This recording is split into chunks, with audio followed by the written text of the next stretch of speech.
Dirty Bertie. Ouch. David Roberts, written by Alan MacDonald. Ouch. Chapter 1.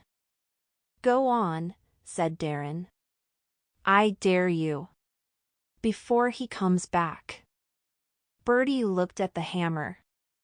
It belonged to Mr. Grouch, the demon caretaker. Bertie and Darren were helping him with the scenery for the school play. So far they had done nothing but stand around listening to the caretaker grumble. But Mr. Grouch wasn't around right now. He'd gone off to fetch more nails, leaving his hammer lying on the stage. Why don't you do it? Asked Bertie. I dared you first, said Darren. I dare you back, said Bertie. I double dare you, no returns, said Darren. Bertie looked around. He never refused a dare, not even the time Darren dared him to lock Mr. Weekly in the store cupboard. And this was just one little tap with a hammer. What harm could it do? A nail was sticking up, practically begging to be hit. Bertie picked up the hammer and took a swing. Watch what you're doing, cried Darren, ducking out of the way.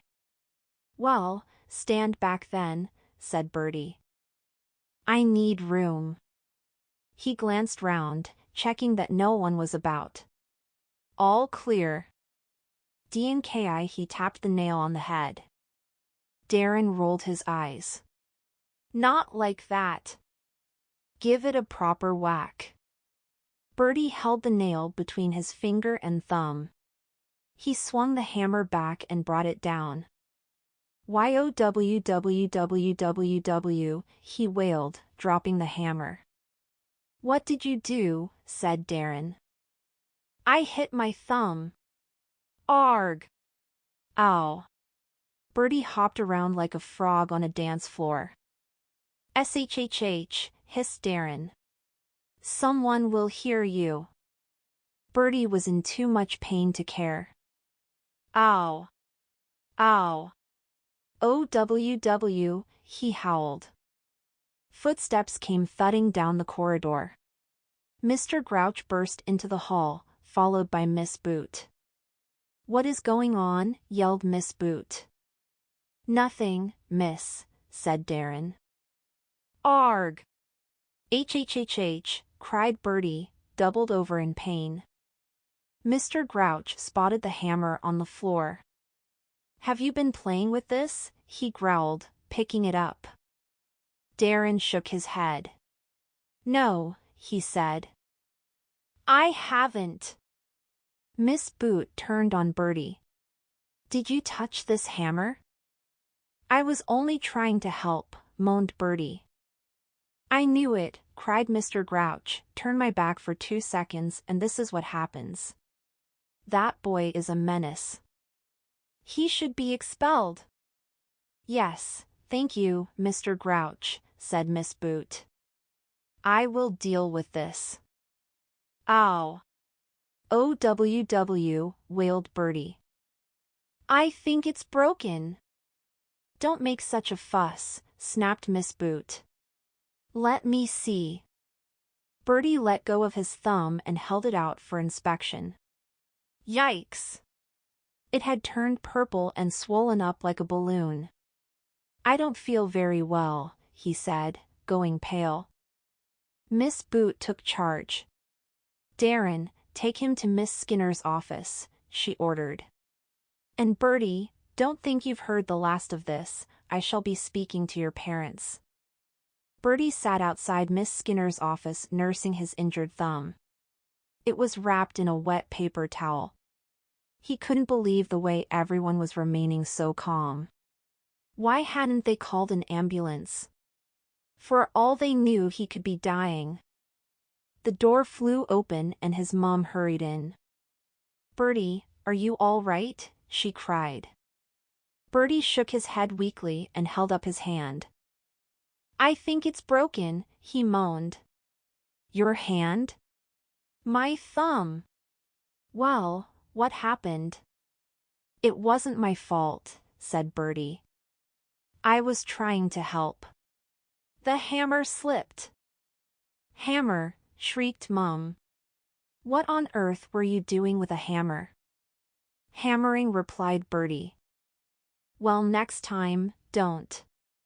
Hammers are dangerous, said Mum. Let me see. Bertie gingerly unwrapped the soggy paper towel. His thumb was still swollen. Mum stared. Is that it? She said. I thought it was serious. It hurts, said Bertie. It's probably broken. So you keep saying, sighed Mum. Well, we'd better get it checked out. Let's get you to hospital. Chapter 2. Later that afternoon, Bertie sat in the hospital waiting room. It was packed with people. Bertie stared at a small girl with her foot in plaster. Beside her was a man in a neck collar and a boy with a saucepan jammed on his head. You got all kinds of people in hospitals. Bertie checked his thumb again to see if it had got any bigger. It hadn't. He looked at the clock. They had been waiting for hours and he hadn't eaten since lunch. His stomach gurgled. If they waited much longer, he might pass out with hunger. Tempting smells drifted across from the snack bar. Mom, can I get some crisps? Asked Bertie. No, said Mom. I thought you were in agony. I am, said Bertie. But crisps might take my mind off it. Mom gave him a weary look. You're not having crisps now, she said. Bertie sighed. How about a donut, then? No, Bertie, snapped Mom. Just sit quietly and wait for the doctor.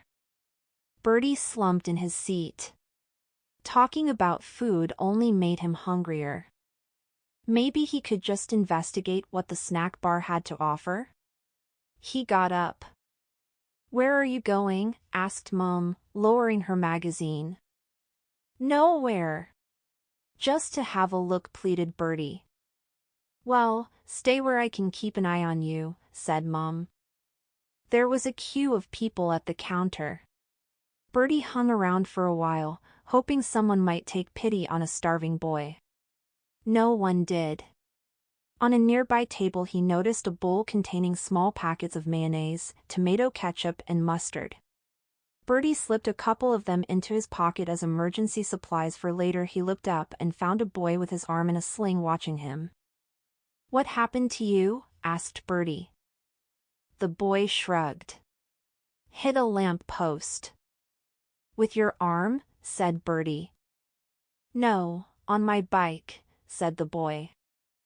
I hit my thumb with a hammer, said Bertie, proudly. He unwound the paper towel to show off his swollen thumb. The boy shrugged. Huh. That's nothing, he scoffed. I'm always in hospital. This is the second time I broke my arm. Broke my collarbone too. Wow, said Bertie, impressed. The only thing he'd ever broken was the upstairs toilet. The boy lowered his voice. They don't let you stay unless it's serious, he said. Stay where? Said Bertie. On the children's ward. The boy gave him a pitying look. Haven't you ever been in hospital? Bertie shook his head. You don't know what you're missing, said the boy. You don't have to do nothing, just lie in bed all day, watching TV. No going to school, nothing. Bertie gawped at the boy. Staying in hospital sounded like paradise. Much better than listening to Miss Boot droning on for hours. Maybe the hospital would keep him in for a few days, or even a week. He noticed his mum beckoning him to sit down. Better go, he said. The boy nodded. Okay. Maybe catch you on the children's ward later? 3B there, said Bertie. He went back to his seat. Who was that? Asked Mum. Don't know, replied Bertie. We just got talking. Mom, how long do you think 3 have to stay in hospital? Mom laughed. Bertie, you've only bruised your thumb. It might be broken, Bertie reminded her. Mom shook her head. If it was, you'd be in agony. I am in agony, said Bertie. I'm just not making a fuss. You fooled me, said Mom. In any case, they'll probably just give you a plaster and send you home. Bertie stared. Send him home?